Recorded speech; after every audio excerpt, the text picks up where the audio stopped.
नमस्कार, उत्तराखंड न्यूज देख रहे हैं आप। मैं हूं आपके साथ नेहा दुबे। भ्रष्टाचार को खत्म करने के लिए सचिवालय के विश्वकर्मा भवन स्थित वीरचंद्र गढ़वाली सभागार में बैठक का आयोजन किया गया। मुख्यमंत्री की अध्यक्षता में हुई इस बैठक के अंदर मुख्य सचिव के साथ साथ सरकार के आला अधिकारी भी मौजूद रहे। इस अवसर पर मुख्यमंत्री ने सतर्कता सप्ताह के अंतर्गत भ्रष्टाचार का विरोध किया। बता दें आपको कि राष्ट्र के प्रति समर्पित रहे कार्यक्रम और इसका शुभारंभ किया गया।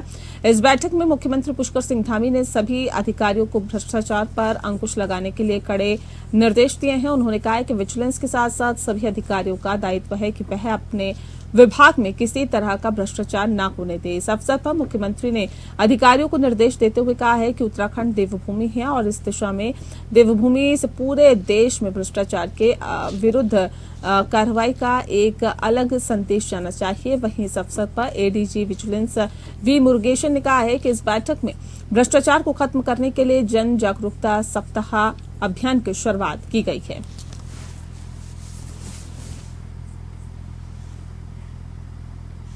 राज्य में निवेश के लिए उत्तराखंड सरकार ने प्रदेश के 4 जिलों में 6000 एकड़ लैंड बैंक तैयार किया है ताकि अधिक से अधिक उद्योगों को यहां पर लाया जा सके। हालांकि प्रदेश में मौजूदा समय में मैदानी जिलों में ही उद्योग स्थापित हैं और अब सरकार इस संबंध में कोशिश करने जा रही है। प्रदेश के पर्वतीय जिलों में भी उद्योगों को स्थापित किया जा सके और मुख्य रूप से प्रदेश के पर्वतीय क्षेत्रों में पर्यटन, एडवेंचर टूरिज्म और हेल्थ वेलनेस संबोधित इंडस्ट्री इससे संबंधित इंडस्ट्री लगाने की संभावना है। ऐसे में अब सीएम धामी जल्द ही सभी जिलाधिकारियों के साथ बैठक करने जा रहे हैं। बता दें कि ग्लोबल इन्वेस्टर्स समिट को लेकर मुख्यमंत्री पुष्कर सिंह धामी और कैबिनेट मंत्री भी लगातार निवेशकों से बातचीत कर रहे हैं। उत्तराखंड में निवेश के लिए एमओयू साइन करा रहे हैं। हालांकि अभी तक 2.5 लाख करोड़ रुपए के लक्ष्य के सापेक्ष सरकार ने 69,300 करोड़ रुपए के एमओयू साइन करवाए हैं। सीएम पुष्कर सिंह धामी ने कहा है कि निवेशकों के लिए 4 जिलों में लैंड बैंक उपलब्ध है, लेकिन जो इंडस्ट्री पहाड़ों में पर्यटन, एडवेंचर टूरिज्म और हेल्थ वेलनेस के क्षेत्र में जाएंगी उन सभी को प्राथमिकता दी जाएगी। और उन्होंने कहा है कि राज्य सरकार का प्रयास है कि उद्योग सिर्फ 4 जिले में न लगे बल्कि पहाड़ों में भी लगे। इस संबंध में जल्द ही जिलाधिकारियों के साथ बैठक की जाएगी। हालांकि पहले भी जिलाधिकारियों को प्रस्ताव भेजा गया है और उनके जिलों में क्या क्या संभावनाएं हैं उसकी जानकारी उपलब्ध कराएं।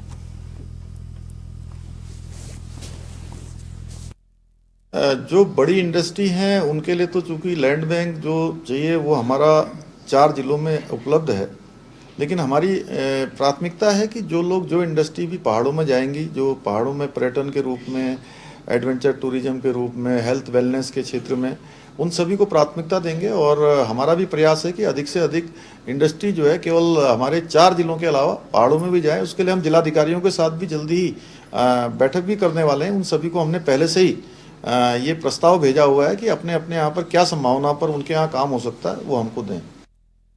देहरादून में मुख्यमंत्री पुष्कर सिंह धामी पुलिस लाइन पहुंचे। सीएम धामी ने पुलिस लाइन में नवनिर्मित प्रशासनिक भवन और बैरक का लोकार्पण किया। साथ ही अन्य जनपदों में पुलिस भवनों का वर्चुअली शिलान्यास किया। सीएम धामी ने पुलिस लाइन में 3 दिवसीय उपवा दिवाली मेले का भी शुभारंभ किया। उपवा दिवाली मेले के दौरान मुख्यमंत्री लोक कलाकारों को पुरस्कार वितरित करेंगे और वहीं 30 अक्टूबर यानी आज राज्यपाल उत्तराखंड द्वारा उपवा मैगजीन की लॉन्चिंग की गई।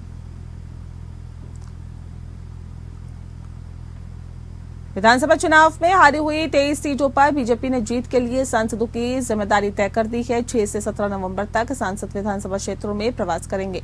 पार्टी ने हारी सीटों को 60% अधिक मतों से जीतने का लक्ष्य रखा है। सांसद रमेश पोखरियाल निशंक को हरिद्वार ग्रामीण, खानपुर और ज्वालापुर विधानसभा क्षेत्र की जिम्मेदारी दी गई है। 2024 में होने वाले लोकसभा चुनाव के लिए बीजेपी का फोकस हारी हुई विधानसभा सीटों पर है। बीजेपी प्रदेश अध्यक्ष महेंद्र भट्ट ने बताया कि पौड़ी के सांसद तीरथ सिंह रावत को हाट बद्रीनाथ अल्मोड़ा सीट की जिम्मेदारी दी गई है। राज्यसभा सांसद नरेश बंसल को भगवानपुर, मंगलोर, पिरान कलिया, नैनीताल सांसद अजय भट्ट को खटीमा, नानकपत्ता, किच्छा और हल्द्वानी अल्मोड़ा से सांसद अजय टमटा को धारचूला, पिथौरागढ़ और लोहाघाट राज्यसभा सांसद डॉक्टर कल्पना सैनी को झबरेड़ा, लक्सर और जसपुर टिहरी से सांसद माला राजलक्ष्मी शाह को प्रताप नगर, यमुनोत्री और चक्राता सीट की जिम्मेदारी सौंपी गई है। तीरथ जी से द्वाराहाट, बद्रीनाथ, अल्मोड़ा 3 विधानसभा का समय लिया है। ये भी 7 और 8 तारीख को ये बैठकें इनके द्वारा होंगी। नरेश बंसल जी पे भगवानपुर, मंगलोर, पिरान क्लियर 3 विधानसभा हैं। ये 8, 9 और पिरान क्लियर का 15 तारीख को इनका प्रवास रहेगा। अजय भट्ट जी के पास खटीमा, नानकमता, किच्छा और नैनीताल। इसमें अजय जी का नैनीताल में हल्द्वानी विधानसभा है, तो हमने खटीमा, नानकमता, किच्छा ये 15, 16, 17 तारीख तय हुई है। अजय टमटा जी को हमने लोहाघाट, धारचूला, पिथौरागढ़ 3 कार्यक्रम अभी दिए हैं। इनमें 6, 7 और 8 तारीख को इनका प्रवास होगा। डॉक्टर कल्पना सैनी राज्यसभा सांसद हैं, झबरेड़ा, लक्सर और जसपुर, इनको भी हमने 6, 7, 8 तारीख की तिथि इनके लिए तय हुई है। महारानी माला राज प्रसाद जी को प्रतापनगर, यमुनोत्री, चक्रोता, इनको भी हमने केवल चक्रोता 16 तारीख को जाएंगे और 7, 8 तारीख की तिथि हमने तय की है।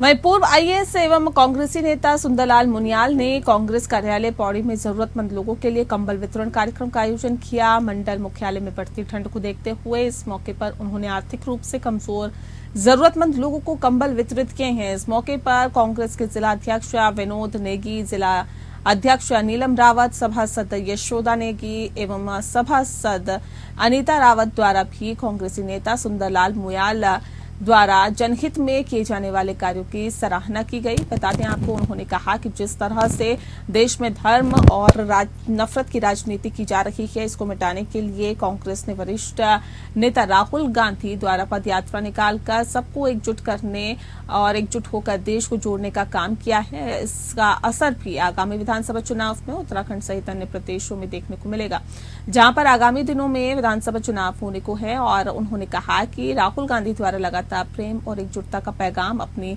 पदयात्रा के माध्यम से दिया गया, जिसका परिणाम भी बहुत सुखद आने वाले दिनों में होगा।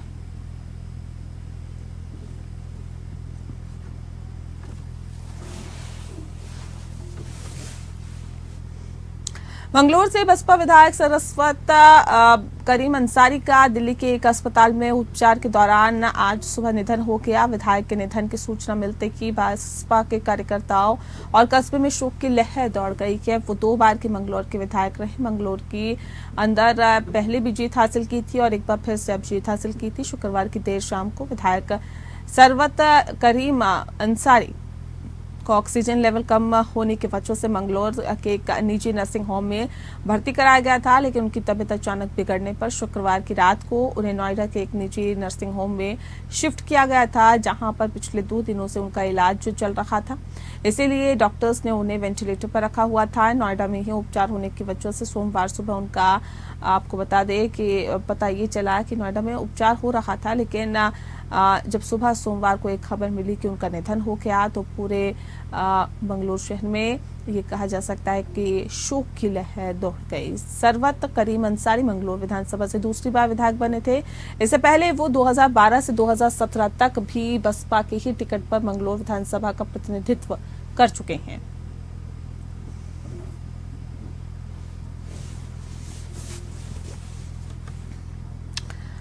रुड़की नगर निगम सभागार में मेरी माटी मेरा देश कार्यक्रम में सभी रुड़की जिला मंडल अध्यक्ष अपने अपने क्षेत्र से माटी लेकर पहुंचे।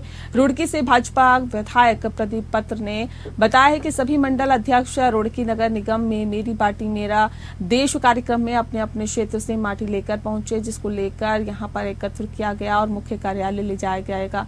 और ये मेरी माटी मेरा देश कार्यक्रम के अंतर्गत माटी गंतव्य पथ पर अमृत वाटिका में जाएगी, जहां पर शहीदों के सम्मान में एक बहुत बड़ा वाटिका का निर्माण हो रहा है। सभी शहीदों के घर से भी मिट्टी लाई जाएगी। शहीदों के सम्मान में ये खास कार्यक्रम को रखा जा रहा है और आज जो कुछ भी हम हैं वो सब इन्हीं की वजह से है, ये भी कहा गया।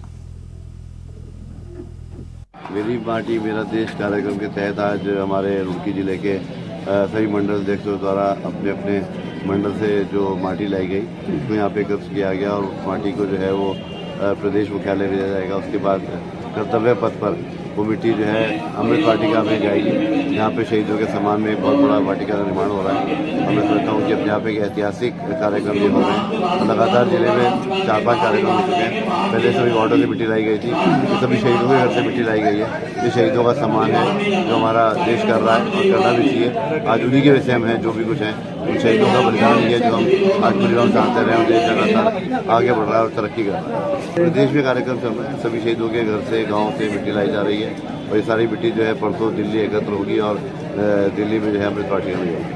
जिलाधिकारी सोनिका की अध्यक्षता में देहरादून स्थित ऋषि पर्णा सभागार कलेक्टर में जन सुनवाई का आयोजन किया गया। जन सुनवाई में आज करीब 120 शिकायतें प्राप्त हुई, जिसमें अधिकतर शिकायतें भूमि से संबंधित प्राप्त हुई है। इसके अतिरिक्त आपसी विवाद, भरण पोषण, समाज कल्याण विभाग के पेंशन, प्रधानमंत्री कृषि सिंचाई योजना, कोविड काल में अधिग्रहित किए गए वाहन का भुगतान करवाने, देवीय आपदा से क्षतिग्रस्त मकान की मरम्मत कराने आदि शिकायतें प्राप्त हुई हैं। जिलाधिकारी ने निर्देशित किया है कि वरिष्ठ नागरिकों की शिकायतों पर त्वरित संज्ञान लेते हुए कार्रवाई करें ताकि किसी को भटकना न पड़े। जैसे हमने देखा लैंड से रिलेटेड डिस्प्यूट्स तो आ ही रहे हैं, लेकिन इसके अलावा जो मैं हर बार बताती हूँ सीनियर सिटीजन से रिलेटेड इश्यूज काफ़ी आ रहे हैं। तो मेरी अपील भी रहेगी सभी को कि एक तो जो घर में बुजुर्ग लोग हैं उनका ध्यान भी रखें और अगर किसी को किसी तरह से परेशानी है तो वो जनता दरबार में भी आ सकते हैं। और एक भरण पोषण हमारे यहाँ पे एक एक्ट है जिसके अंदर वो अगर एसडीएम के यहाँ अप्लाई करेंगे तो उसके क्रम में कोर्ट में एक केस चलता है और डिसीजंस होते हैं। तो यही है कि सब लोग इसमें सेंसिटाइज हों। और Uttarakhand police wise welfare association इस वक्त पुलिस कर्मियों की पारिवारिक कलह को लेकर गंभीर है और इस समस्या को हल करने के लिए 3 सदस्यों की एक समिति बनाई जाएगी। ये समिति पुलिस परिवार के सप्ताह में 2 दिन की काउंसलिंग करेगी। ये जानकारी उपाध्यक्ष डॉक्टर अलकनंदा अशोक ने दीपावली मेले के दौरान बुलाई पत्रकार वार्ता में दी है। उन्होंने पुलिस परिवारों के कल्याण के लिए कई और निर्णय भी लिए हैं। डॉक्टर अलकनंदा अशोक ने उपवा के अंतर्गत किए गए कार्यों की समीक्षा की और उन्होंने कहा कि पुलिस मॉडर्न स्कूलों को और अधिक संसाधन युक्त बनाना है और उनके लिए संध्याकालिक कक्षाएं चलाई जाएगी। इसके साथ ही पुलिस की अन्य बटालियन और पुलिस लाइन में भी पुलिस मॉडर्न स्कूल की स्थापना कराने पर जोर दिया है। उन्होंने पुलिसकर्मियों और उनके परिवार वालों के लिए निःशुल्क स्वास्थ्य शिविर आयोजन कराने की भी बात कही है। कहा कि पुलिस परिवार की जो बच्चे नशे की गिरफ्त में हैं और फोन एडिक्शन का शिकार हैं उनकी भी काउंसलिंग होगी और उन्हें पीपीटी के माध्यम से इस नुकसान से बचवाने के बारे में जानकारी दी जाएगी।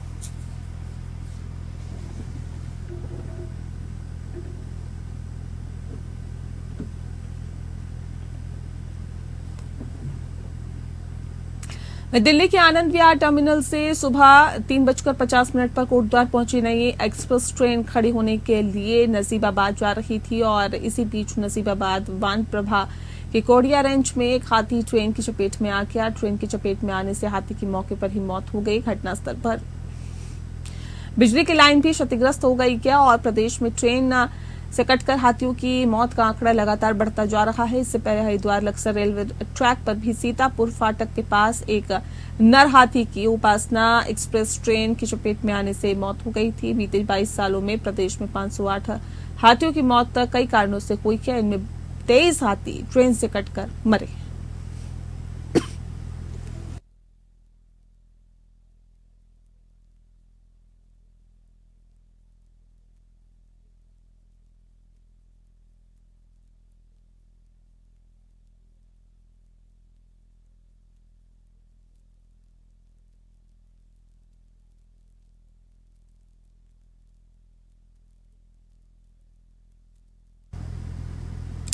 देहरादून सहित प्रदेश भर में परिवहन नियमों का पालन न करने पर आम जनता को तो चालान काट दिया जाता है और उनको भुगतान देना पड़ता है, लेकिन शासन और विभागों के अधिकारियों पर कोई कार्रवाई नहीं की जाती है। दरअसल जो प्राइवेट गाड़ियां सरकारी दफ्तरों में लगाई गई हैं वो टैक्सी नंबर हैं और जिसका नंबर प्लेट पीला रंग का होता है। बावजूद इसके इन सभी टैक्सी गाड़ियों को सफेद नंबर प्लेट लगाकर ही चलाया जा रहा है, या फिर यूं कहें कि अधिकारियों को पीला नंबर प्लेट पसंद नहीं आ रहा है। ऐसे में परिवहन विभाग पर एक बड़ा सवाल खड़ा हो रहा है कि आखिरकार ऐसे वाहनों पर अभी तक कार्रवाई क्यों नहीं की गई है।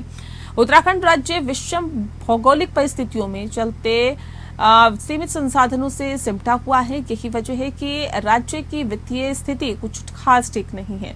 साथ ही तमाम महत्वपूर्ण विकास कार्यों के लिए भी राज्य केंद्र पर ही निर्भर रहता है। यही वजह है कि अधिक से अधिक गाड़ियों को खरीदने के बजाय टैक्सी गाड़ियों का इस्तेमाल किया जा रहा है। मौजूदा समय में विभागों, निगमों, आयोगों समेत अन्य जिला कार्यालय में टैक्सी गाड़ियों का भी बड़े पैमाने पर इस्तेमाल किया जा रहा है।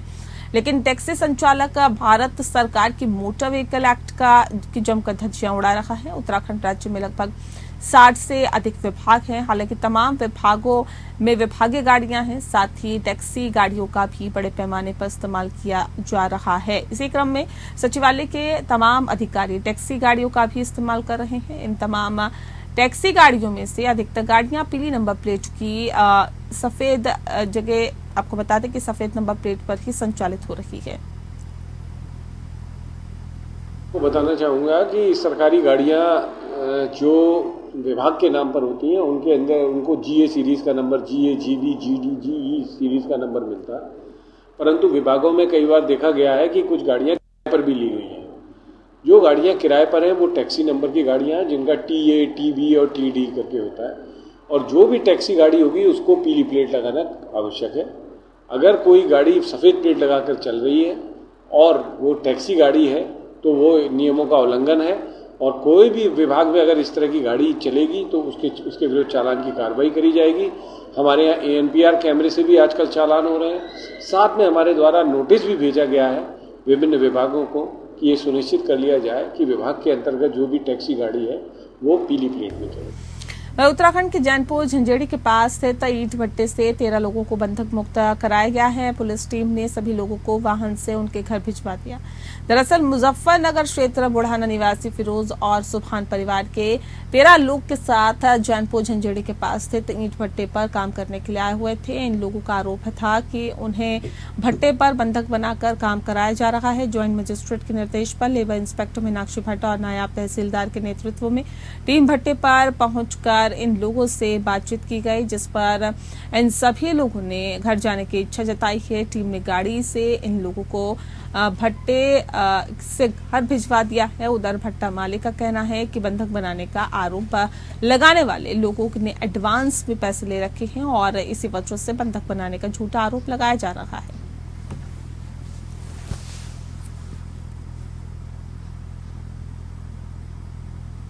और इसी के साथ फिलहाल इस बुलेटिन में इतना ही। नमस्कार।